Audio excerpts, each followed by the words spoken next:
자, 그 다음 한번 볼까요? 무문관 제5칙. 무문관 제5칙은 향엄상수, 향엄의 나무에 매달린 사람. 향엄상수, 향엄의 나무에 매달린 사람. 자, 내용을 읽어드릴게요. 향엄 화상이 말했다. 가령 누군가 나무에 올라가서 입으로 나뭇가지를 물고는 손으로는 가지를 잡지 않고 발로도 나무를 딛지 않고 있는데, 나뭇가지가 이렇게 있잖아요. 근데 그 입으로만 매달려 있는 거예요. 손으로도 안 잡고 바닥에 나무 가지 위에 올라서 있지도 않아요. 그러니까 저 높은 나뭇가지에 입으로만 대롱대롱 매달려 있는 거예요. 나뭇가지를 물고. 나무 아래에 어떤 사람이 조사께서 서쪽에서 오신 뜻을 묻는다고 하자. 조사설의 화두입니다. 조사가 서쪽에서 온 까닭이 뭐냐 이렇게 묻는 거예요. 묻는다고 하자. 대답하지 않으면 그가 묻는 것에 어긋나고, 대답하지 못하면은 모르는 거고, 그죠? 대답하지 못하면 모르는 거고, 만약 대답한다면 떨어져 죽을 것이다. 바로 이러한 때에 어떻게 응대할 것인가. 상황 이해돼요? 예, 나뭇가지에 입으로만 대롱대롱 매달려 있어요. 지금 막 아등바등 지금 나뭇가지 매달려 있어. 그런데 어떤 사람이 와가지고 조사라는 말은 달마대사를 말하는 거예요. 서쪽에서 온 조사는 달마대사를 말하는 거예요. 중국이 있고 이렇게 인도가 있잖아요. 이렇게 있으면 여기가 저 중국의 서쪽이란 말입니다. 그러니까 서쪽에서 와요. 달마는 항상. 그러니까 서쪽에서 온 조사는 달마밖에 없어요. 그러니까 달마가 서쪽에서 온 까닭이 뭐냐라고 딱 물어보니까 대답을 안 하면은 나는 모르는 놈이고, 대답을 하면 떨어져 죽어. 그러니까 어떻게 해야 되냐 이럴 때 어떡할래? 이렇게 물어본 거예요. 이럴 때 어떻게 대답할래? 여러분 이제 답을 다 알지 뭐. 답 다 알지. 이 향엄 지한선사가 이제 기왓장이 대나무 부딪히는 소리 듣고 깨쳤대요. 이 사람은, 이 화두를 낸 사람, 향엄 지한선사가. 자, 그러니까는 보세요. 어떻게 응대할 것인가라고 생각하면 우리는 이제 당연히 이렇게 생각할 거예요. 아, 어떻게 하지? 어떻게 해야 되지?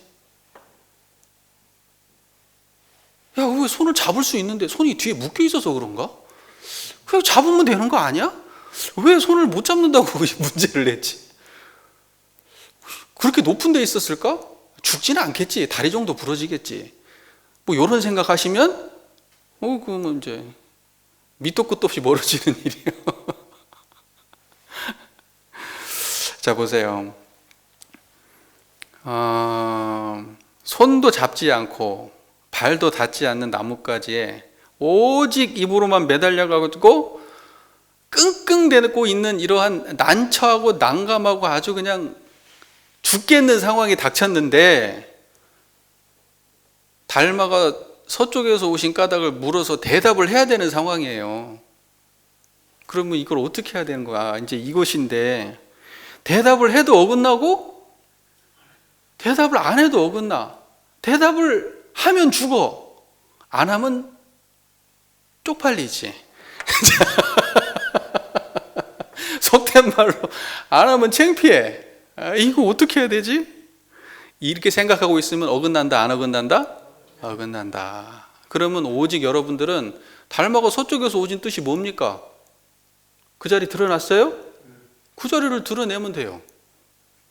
굳이 이제 여기에 대해서 대답을 만약에 한다고 하면 이 자리를 환히 아는 자리에서 대답을 하면 맞죠? 그리고 이 자리에서 대답을 하다 떨어지면 살아요, 죽어요?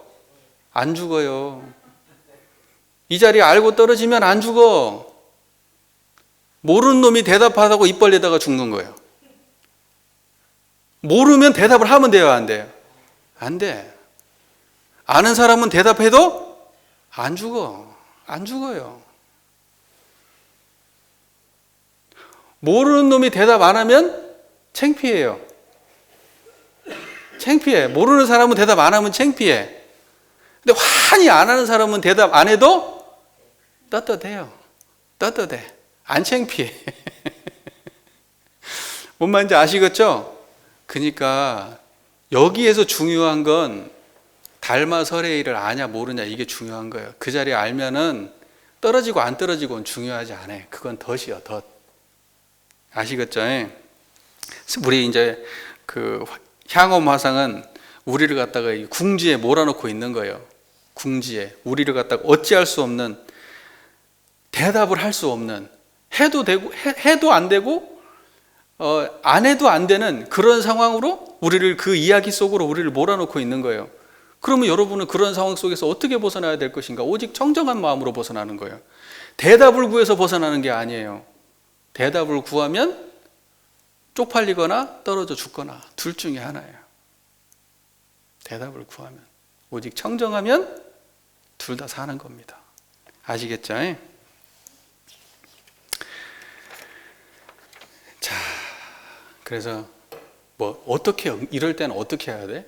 입을 열어도 죽고 입을 안 열면 창피하고, 이럴 때 어떻게 해야 돼? 이렇게 이야기하면은, 아, 창피한 게 낫지 그래도 죽는 것보다.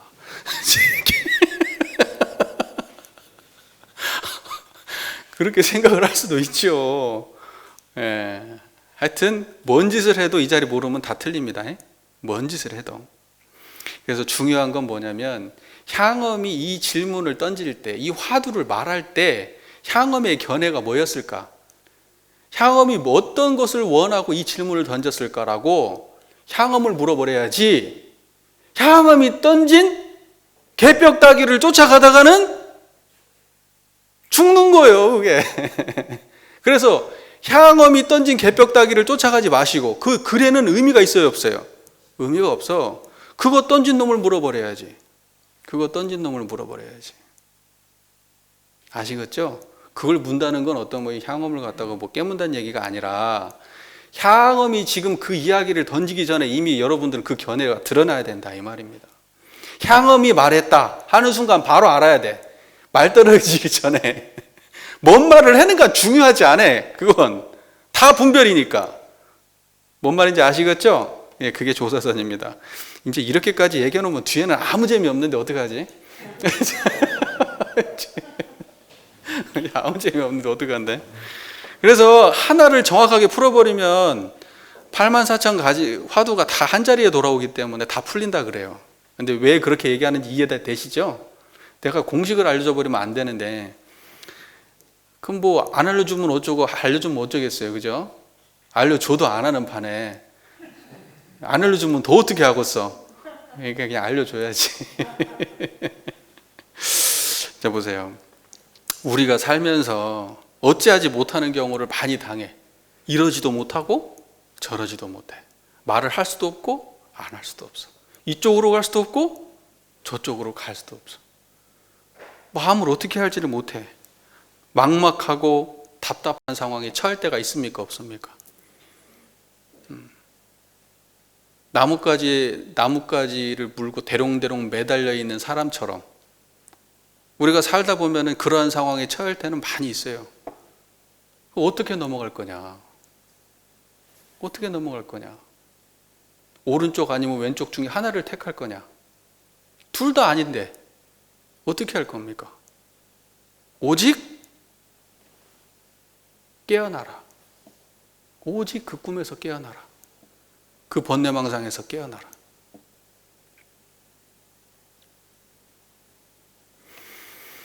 자, 무문의 말, 무문선사가 한마디 붙입니다.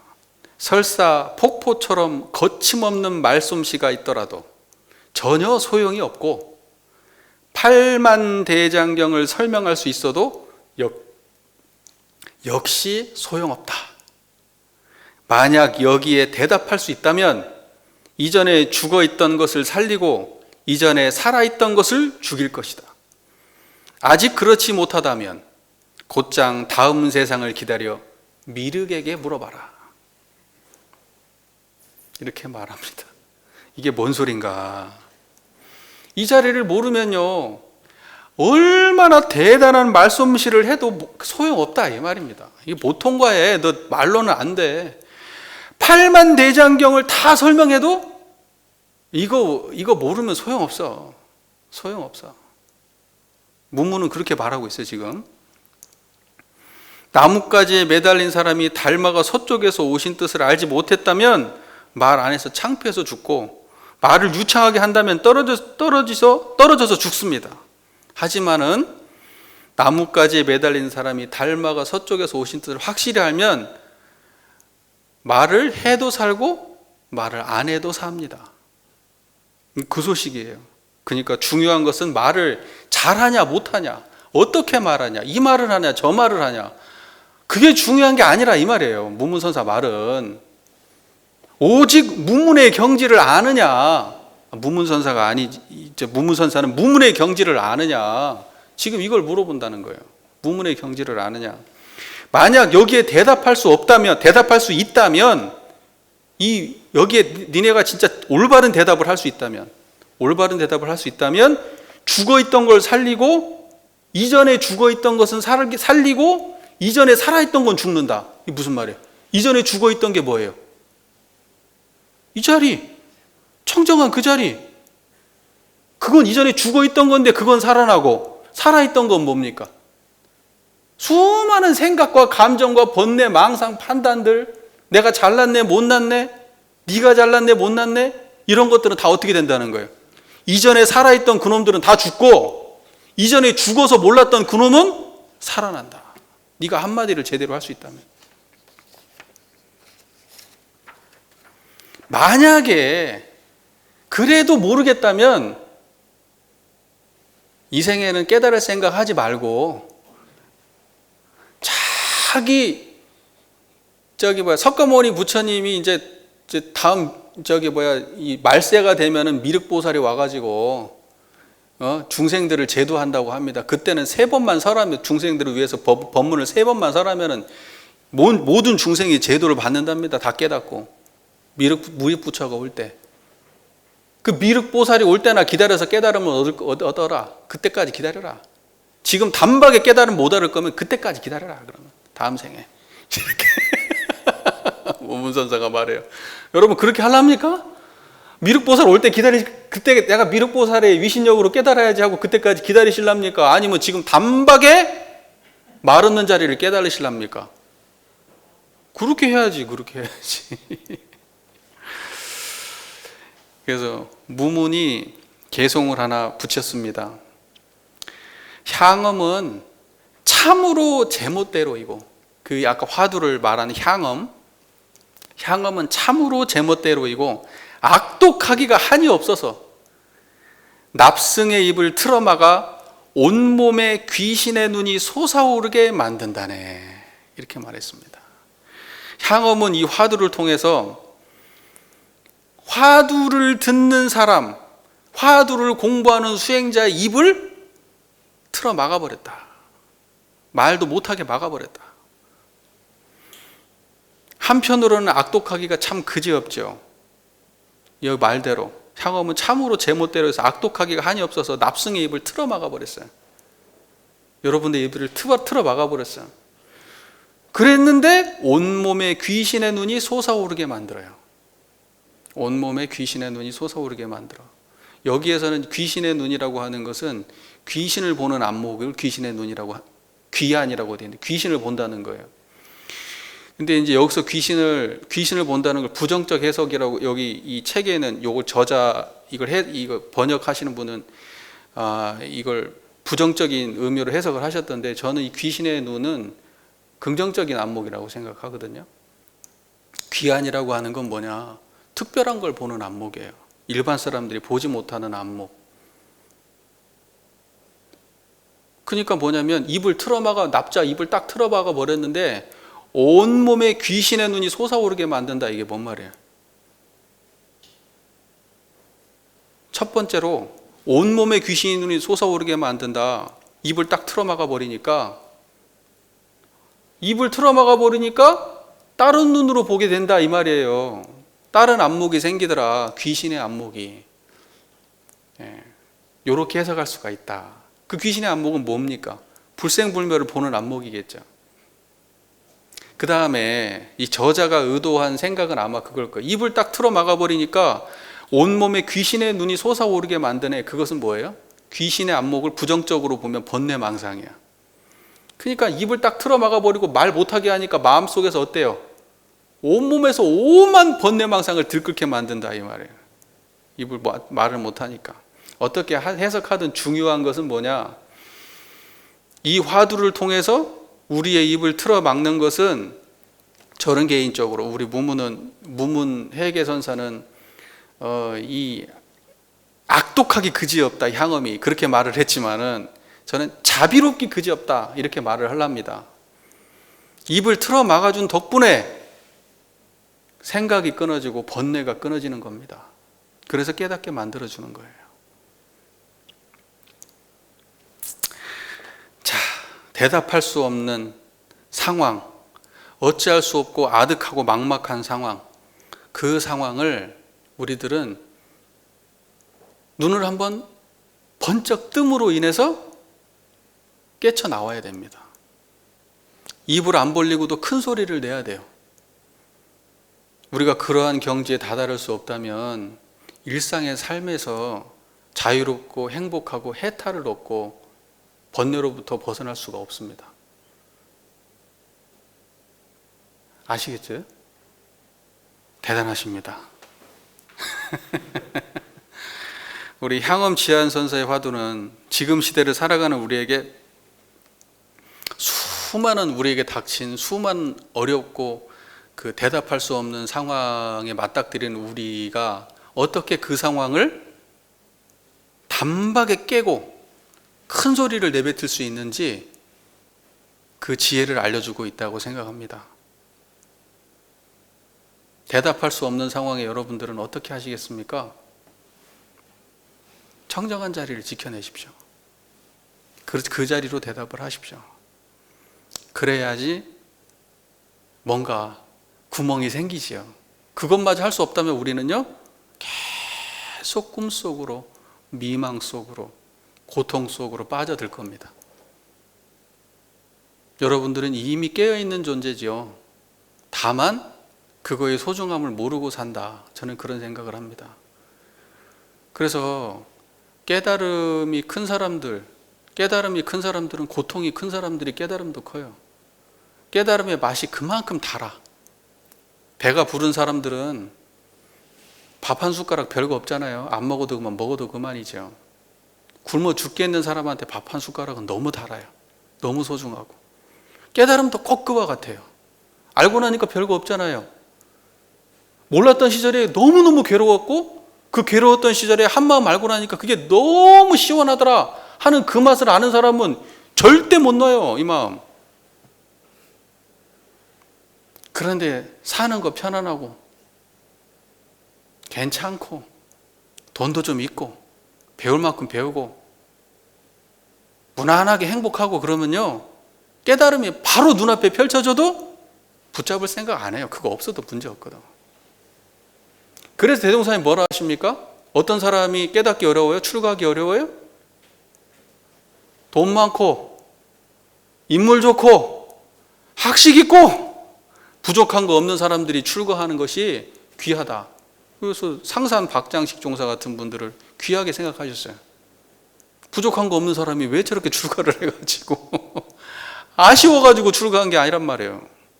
숙세의 인연이죠. 석가모니 부처님 같은 분들 숙세의 인연 아닙니까? 뭐가 아쉬워서 출가했을까? 우리가 쉽게 알았다고 쉽게 생각하지 맙시다. 온 인류를 구원하는 그러한 하나의 깨달음은 그렇게 별거 아닌 것처럼 보이는 그거예요. 그러니까요, 가족들 만나갖고 그냥 좋다고 그냥 마음이 그냥 막 녹아나가지고 떠나면 섭섭하고 그 마음이 왔다 갔다 하지 마시라고. 이거 지켜내시라고요.